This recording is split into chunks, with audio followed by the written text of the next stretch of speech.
Thanks for tuning into No Wine in No Time. I'm your host Dave, and today we're going to explore the wine growing region of Ventoux. So Ventoux is an area that has been growing wine grapes for over 2,000 years, and the first documentation was actually back in 30 AD. It's situated in the southern part of France in a larger overall region called Rhône, and it's dominated by Mount Ventoux, which stretches 6,272 feet, and it has stood as a torture test for those cyclists who participated in the Tour de France because they had to pedal up its very, very steep slopes. Now, this wine growing region is one that we call an AOC, or Appellation Origine Contrôlée, which is one of the certified wine growing regions in France. And it produces red wine, rosé wine, and also white wine. When we look at the reds, they dominate production. 60% of all wines produced in this area are reds. Then we have rosés, which are 36%, and 4% make up white. If we broke those down to talk about the grapes that are used in those three different wines, reds and rosés both come from black-skinned grapes, dominated by Grenache, Syrah, Mourvèdre, Cinsault, and Carignan. And the wine laws only mandate that Carignan cannot be above 30%. They don't want Carignan to dominate this blend. When we look at the white wine grapes, we have Clairette, Grenache Blanc, and also a native grape by the name of Bourboulon.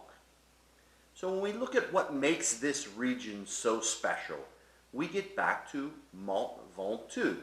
And Mont Ventoux, while it stretches very high up into the atmosphere, we don't plant grapes up on the northern slopes. We plant them down in the foothills. And Mont Ventoux, and also Mont Luberon, and also the Vaucluse Mountains, those three act as a buffer to a phenomenon that has plagued or benefited Rhône for many years, and that's one called the Mistral.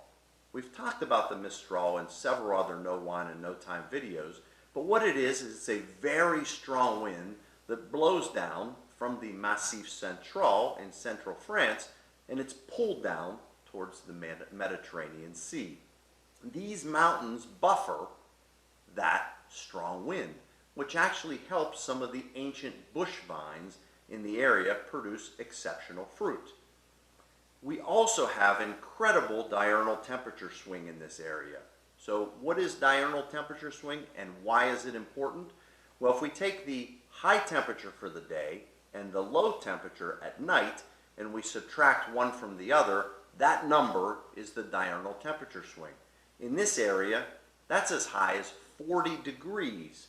Now, why is that important? It's important because it produces acidity in wine grapes, and that is the most important element of wine because it creates balance in the wine.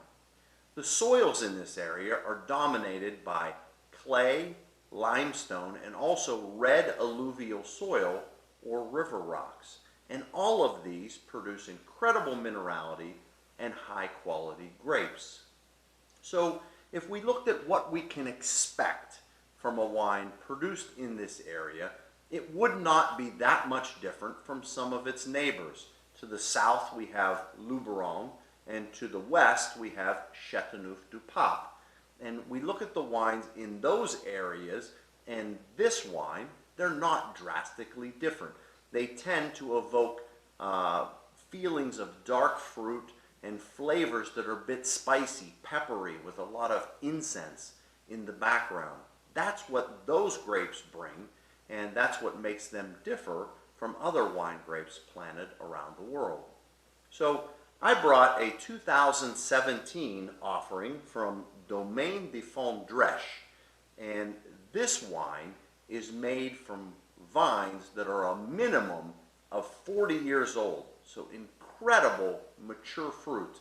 And when those vines get old, what happens is the quantity of berries reduces and the quality of berries increases. And it just produces incredible, incredible fruit. So let's go ahead and look at this wine and see what you can expect when you track one down at your local wine store.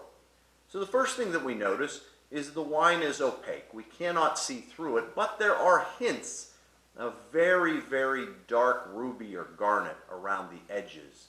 If we swirl to liberate the aromas,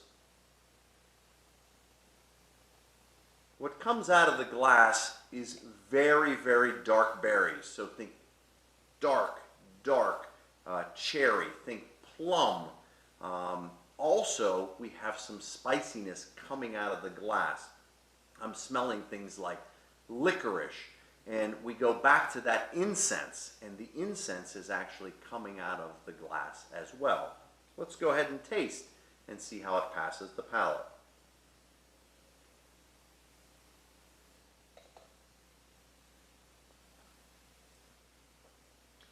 When I taste this offering from Domaine de Fondrèche, it really is a melange of all types of different flavors.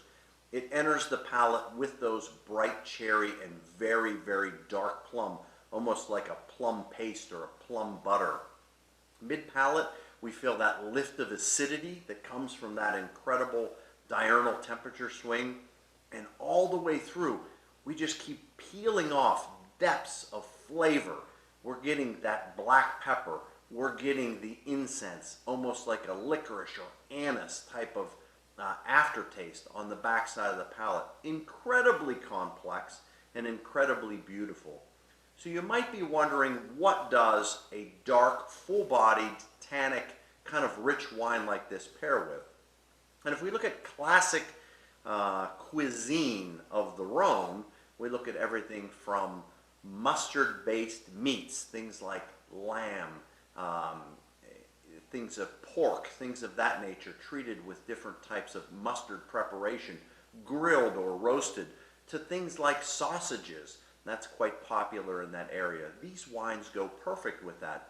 But to be honest with you, if you think less in the terms of French cuisine and more in just a kind of global perspective, think a steak. This would go beautifully with a steak on the grill. So I'm going to get back and enjoy a little bit more of this Domaine de Fondrèche Ventoux, and I ask that you come back next time, because soon you'll know wine in no time.